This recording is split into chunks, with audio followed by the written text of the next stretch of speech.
Hi, I'm Ruben and this is my review for Chilling Adventures of Sabrina. So this Netflix series, Chilling Adventures of Sabrina, is not to be confused with Sabrina, the Teenage Witch, which aired in 1996 and ran for 7 seasons. No, instead, both versions of Sabrina have been based on the rather more chilling comic version. So if you were expecting an updated version of the 90s show, just cooler and still family friendly, then I'm afraid you're going to be very disappointed. Salem into Apple. I think that's enough for one night. Instead, grab your satanic Bible and get ready to be schooled in everything authentically satanic. Happy birthday to you. So this version of Sabrina is called Chilling Adventures of Sabrina because it's very much based on the comics. In fact, if you've read the comics, then you probably know a lot about the story already. They've kept to the original concepts where possible, as far as I can tell. The series starts with Sabrina getting ready for her dark baptism, where she will have to go into the woods and sign the Beast Book and sign her undying love to the Dark Lord, who is Satan. You know, that old chestnut. All the warlocks and witches in this universe do the same, and this is where they get full witchy powers from Satan himself. However, from the get-go, we get the sense that Sabrina, played by Karen Shipka, has a larger calling on her life, to be more than Satan's lackey. I can't do this. Sabrina must choose which world she wants to be a part of, which is not easy for her. She has a boyfriend who incidentally has the same name from the other Sabrina series, Harvey. Good night, Harvey.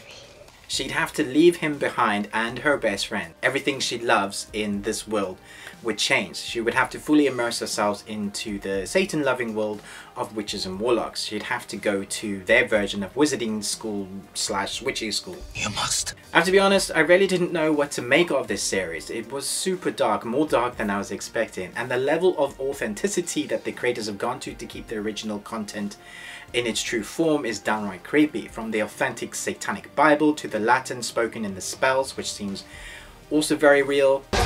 Tonally, Netflix says Sabrina is set in the vein of Rosemary's Baby and The Exorcist, and I totally agree with them on that statement. From severing the head of children for ritual sacrifice to kissing Satan's feet in goat form, this series has it all.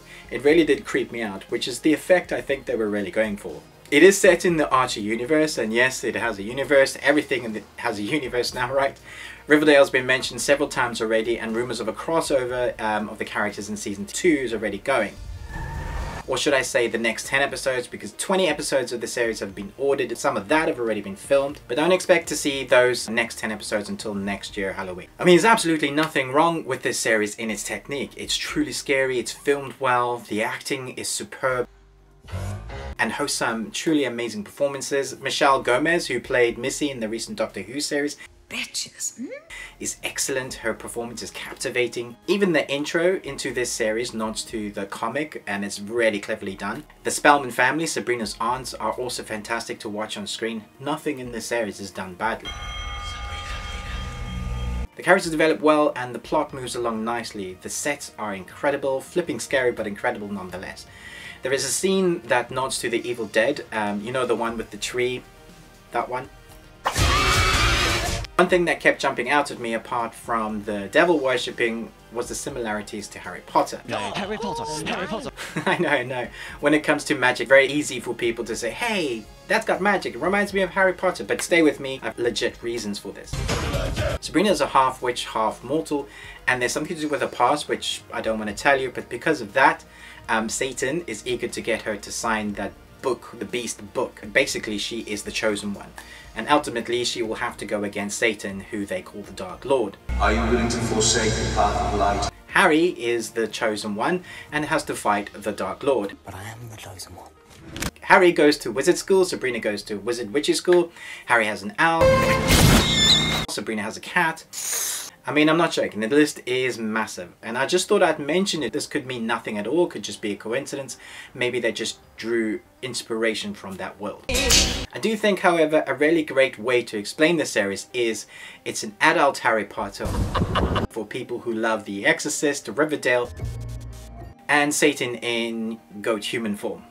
I mean, I think it's an interesting way to go, to make all the witches and warlocks essentially evil. They all have to sign away their soul for power. The character Sabrina has grown up with that being the norm. So when someone does something good in Sabrina's world, her aunts say something like, praise Satan. Or when she does something bad, they will say, thank goodness that Satan is so forgiving. And that's the norm that they've created in this world, which is weird, but it's an interesting premise. These are desperate times. Magic in this world is not fluffy or friendly. Name is Sabrina Spellman. One thing I was disappointed with was Salem the cat. At least let me lick your hand! This was one area that I was really hoping they were going to keep from the other series. Salem the talking cat was my favorite character from the other series. And to be fair, he's pretty badass in this series, only he doesn't talk. He talks once, but that's right at the beginning. For the most part, Sabrina just hears him speak in her mind, which we don't get to hear. I honestly think they've missed a trick here. You can have a dark series, but you can't have it always be dark.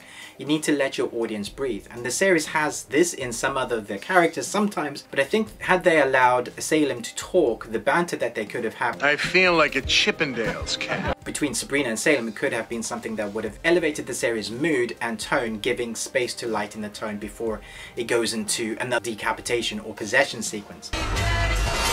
I'm still kind of hoping this is where it goes. Honestly though, the series is easy to talk about. There is so much going on that they have definitely pushed the boundaries again of what you can have in a series. One of the things that makes this series feel so real are the practical effects. There's a lot of animatronics and camera effects for the actors to work with. Keeping the sets and action as real as they could before jumping into CG is another reason why this series hits the tone it was going for. One of the animatronic machines, I believe, was two dildos strapped together on an Elmo fuzzy toy to give a crazy demonic movement that they were going for. I'm looking forward to see what happens when this series airs. You let me know in the comments what you thought about the new premise of Sabrina. Thanks so much for watching this review, and for more reviews like this, please like, subscribe and comment, and remember, live long and Tuesday.